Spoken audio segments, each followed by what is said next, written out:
2 Samuel pasal 10. Daud berperang melawan Bani Amon dan orang Aram. Sesudah itu matilah raja Bani Amon, dan Hanun anaknya menjadi raja menggantikan dia. Lalu berkatalah Daud, "Aku akan menunjukkan persahabatan kepada Hanun bin Nahas, sama seperti ayahnya telah menunjukkan persahabatan kepadaku." Sebab itu Daud menyuruh menyampaikan pesan turut berduka cita kepadanya dengan perantaraan pegawai-pegawainya karena kematian ayahnya. Tetapi ketika pegawai-pegawai Daud sampai ke negeri Bani Amon itu, berkatalah pemuka-pemuka Bani Amon itu kepada Hanun, tuan mereka, "Apakah menurut anggapanmu, Daud hendak menghormati ayahmu, karena ia telah mengutus kepadamu orang-orang yang menyampaikan pesan turut berduka cita? Bukankah dengan maksud untuk menyelidik kota ini, untuk mengintainya dan menghancurkannya? Maka Daud mengutus pegawai-pegawainya itu kepadamu." Lalu Hanun menyuruh menangkap pegawai-pegawai Daud itu. Disuruhnya mencukur setengah dari janggut mereka dan memotong pakaian mereka pada bagian tengah sampai pantat mereka. Kemudian dilepasnya mereka. Hal ini diberitahukan kepada Daud. Lalu disuruhnya orang menemui mereka, sebab orang-orang itu sangat dipermalukan. Raja berkata, "Tinggallah di Yeriko sampai janggutmu itu tumbuh, kemudian datanglah kembali." Setelah dilihat Bani Amon bahwa mereka dibenci Daud, maka Bani Amon itu menyuruh orang menyewa dari orang Aram Bet Rehob dan orang Aram dari Soba, 20.000 orang pasukan berjalan kaki. Dari raja negeri Maaka 1.000 orang, dan dari orang-orang top 12.000 orang. Ketika Daud mendengar hal itu, disuruhnyalah Yoab maju dengan segenap pasukan pahlawan. Lalu Bani Amon maju, diaturnya barisan perangnya di depan pintu gerbang. Sedang orang Aram dari Soba dan dari Rehob dan orang-orang Tob dan Maaka ada tersendiri di padang. Ketika Yoab melihat bahwa serangan itu mengancam dia dari depan dan dari belakang, maka dipilihnyalah sebagian dari orang pilihan Israel. Lalu ia mengatur barisan mereka berhadapan dengan orang Aram itu. Selebihnya dari rakyat itu ditempatkannya di bawah pimpinan Abisai adiknya, yang mengatur barisan mereka berhadapan dengan Bani Amon itu. Lalu berkatalah Yoab, "Jika orang Aram itu lebih kuat daripada aku, maka haruslah engkau menolong aku. Tetapi jika Bani Amon itu lebih kuat daripadamu, maka aku akan datang menolong engkau. Kuatkanlah hatimu dan marilah kita pergi menguatkan hati untuk bangsa kita dan untuk kota-kota Allah kita. Tuhan kiranya melakukan yang baik di matanya." Lalu Yoab dan tentara yang bersama-sama dengan dia maju berperang melawan orang Aram, dan orang-orang itu melarikan diri dari hadapannya. Ketika Bani Amon melihat bahwa orang Aram sudah melarikan diri, maka mereka pun larilah dari hadapan Abisai dan masuk ke dalam kota. Sesudah itu pulanglah Yoab setelah memerangi Bani Amon, dan sampailah ia ke Yerusalem. Ketika orang Aram melihat bahwa mereka telah terpukul kalah oleh orang Israel, maka berkumpullah mereka bersama-sama. Juga Hadadezer menyuruh orang Aram yang di seberang sungai Efrat maju berperang. Mereka sampai ke Helam di bawah pimpinan Sobah, panglima tentara Hadadezer. Setelah hal itu diberitahukan kepada Daud, maka dikumpulkannya seluruh orang Israel di seberanginya sungai Yordan, lalu sampai ke Helam. Orang Aram mengatur barisannya berhadapan dengan Daud dan bertempur melawan dia. Tetapi orang Aram itu lari dari hadapan orang Israel, dan Daud membunuh dari orang Aram itu 700 ekor kuda kereta dan 40.000 orang pasukan berkuda. Sobah, panglima tentara mereka, dilukainya sedemikian hingga ia mati di sana. Ketika dilihat semua raja yang takluk kepada Hadadezer bahwa mereka telah terpukul kalah oleh orang Israel, maka mereka mengadakan perdamaian dengan orang Israel dan takluk kepada mereka. Sesudah itu takutlah orang Aram memberi pertolongan lagi kepada Bani Amon. 2 Samuel pasal 11. Daud dan Batseba. Pada pergantian tahun, pada waktu raja-raja biasanya maju berperang, maka Daud menyuruh Yoab maju beserta orang-orangnya dan seluruh orang Israel. Mereka memusnahkan Bani Amon dan mengepung kota Raba, sedang Daud sendiri tinggal di Yerusalem. Sekali peristiwa pada waktu petang, ketika Daud bangun dari tempat pembaringannya, lalu berjalan-jalan di atas sotoh istana. Tampak kepadanya dari atas sotoh itu, seorang perempuan sedang mandi. Perempuan itu sangat elok rupanya. Lalu Daud menyuruh orang bertanya tentang perempuan itu, dan orang berkata, "Itu adalah Batseba binti Eliam, istri Uria orang Het itu." Sesudah itu Daud menyuruh orang mengambil dia. Perempuan itu datang kepadanya, lalu Daud tidur dengan dia. Perempuan itu baru selesai membersihkan diri dari kenajisannya. Kemudian pulanglah perempuan itu ke rumahnya. Lalu mengandunglah perempuan itu, dan disuruhnya orang memberitahukan kepada Daud demikian, "Aku mengandung." Lalu Daud menyuruh orang kepada Yoab mengatakan, "Suruhlah Uria orang Het itu datang kepadaku." Maka Yoab menyuruh Uria menghadap Daud. Ketika Uria masuk menghadap dia, bertanyalah Daud tentang keadaan Yoab dan tentara dan keadaan perang. Kemudian berkatalah Daud kepada Uria, "Pergilah ke rumahmu dan basuhlah kakimu." Ketika Uria keluar dari istana, maka orang menyusul dia dengan membawa hadiah raja. Tetapi Uria membaringkan diri di depan pintu istana bersama-sama hamba tuannya dan tidak pergi ke rumahnya. Diberitahukan kepada Daud demikian, Uria tidak pergi ke rumahnya. Lalu berkatalah Daud kepada Uria, "Bukankah engkau baru pulang dari perjalanan? Mengapa engkau tidak pergi ke rumahmu?" Tetapi Uria berkata kepada Daud, "Tabut serta orang Israel dan orang Yehuda diam dalam pondok. Juga tuanku Yoab dan hamba-hamba tuanku sendiri berkemah di padang. Masakan aku pulang ke rumahku untuk makan dan minum dan tidur dengan istriku? Demi hidupmu dan demi nyawamu, aku takkan melakukan hal itu." Kata Daud kepada Uria, "Tinggallah hari ini di sini, besok aku akan melepas engkau pergi." Jadi Uria tinggal di Yerusalem pada hari itu. Keesokan harinya, Daud memanggil dia untuk makan dan minum dengan dia, dan Daud membuatnya mabuk. Pada waktu malam, keluarlah Uria untuk berbaring tidur di tempat tidurnya, bersama-sama hamba-hamba tuannya. Ia tidak pergi ke rumahnya. Paginya Daud menulis surat kepada Yoab dan mengirimkannya dengan perantaraan Uria. Ditulisnya dalam surat itu demikian, "Tempatkanlah Uria di barisan depan dalam pertempuran yang paling hebat. Kemudian kamu mengundurkan diri daripadanya, supaya ia terbunuh mati." Pada waktu Yoab mengepung kota Rabah, ia menyuruh Uria pergi ke tempat yang diketahuinya ada lawan yang gagah perkasa.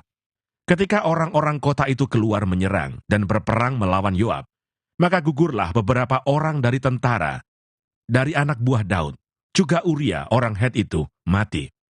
Kemudian Yoab menyuruh orang memberitahukan kepada Daud jalannya pertempuran itu. Ia memerintahkan kepada suruhan itu demikian, "Jika engkau sudah selesai, mengabarkan jalannya pertempuran itu kepada raja. Dan jikalau raja menjadi geram dan berkata kepadamu, 'Mengapa kamu demikian dekat ke kota itu untuk berperang? Tidakkah kamu tahu bahwa orang akan memanah dari atas tembok? Siapakah yang menewaskan Abimelech bin Yerubeset? Bukankah seorang perempuan menimpakan batu kilangan kepadanya dari atas tembok, sehingga ia mati di Tebes? Mengapa kamu demikian dekat ke tembok itu?' Maka haruslah engkau berkata, 'Juga hambamu Uria, orang Het itu sudah mati.'" Lalu pergilah suruhan itu, dan sesampainya ia memberitahukan kepada Daud segala yang diperintahkan Yoab kepadanya. Suruhan itu berkata kepada Daud, "Orang-orang itu lebih kuat daripada kami, dan keluar menyerang kami di padang. Tetapi kami mendesak mereka kembali sampai ke lubang pintu gerbang." Pada waktu itu pemanah-pemanah menembak kepada hamba-hambamu dari atas tembok, sehingga beberapa dari hamba raja mati. Juga hambamu Uria, orang Het itu, sudah mati. Kemudian berkatalah Daud kepada suruhan itu, "Beginilah kau katakan kepada Yoab, janganlah sebal hatimu karena perkara ini, sebab sudah biasa pedang makan orang ini atau orang itu. Sebab itu, perhebatlah seranganmu terhadap kota itu, dan runtuhkanlah itu. Demikianlah kau harus kuatkan hatinya." Ketika didengar istri Uria bahwa Uria suaminya sudah mati, maka merataplah ia karena kematian suaminya itu. Setelah lewat waktu berkabung, maka Daud menyuruh membawa perempuan itu ke rumahnya. Perempuan itu menjadi istrinya dan melahirkan seorang anak laki-laki baginya. Tetapi hal yang telah dilakukan Daud itu adalah jahat di mata Tuhan. 2 Samuel pasal 12. Nathan memperingatkan Daud sehingga Daud menyesal. Tuhan mengutus Nathan kepada Daud. Ia datang kepada Daud dan berkata kepadanya, "Ada 2 orang dalam suatu kota, yang seorang kaya, yang lain miskin. Si kaya mempunyai sangat banyak kambing domba dan lembu sapi. Si miskin tidak mempunyai apa-apa, selain dari seekor anak domba betina yang kecil, yang dibeli dan dipeliharanya.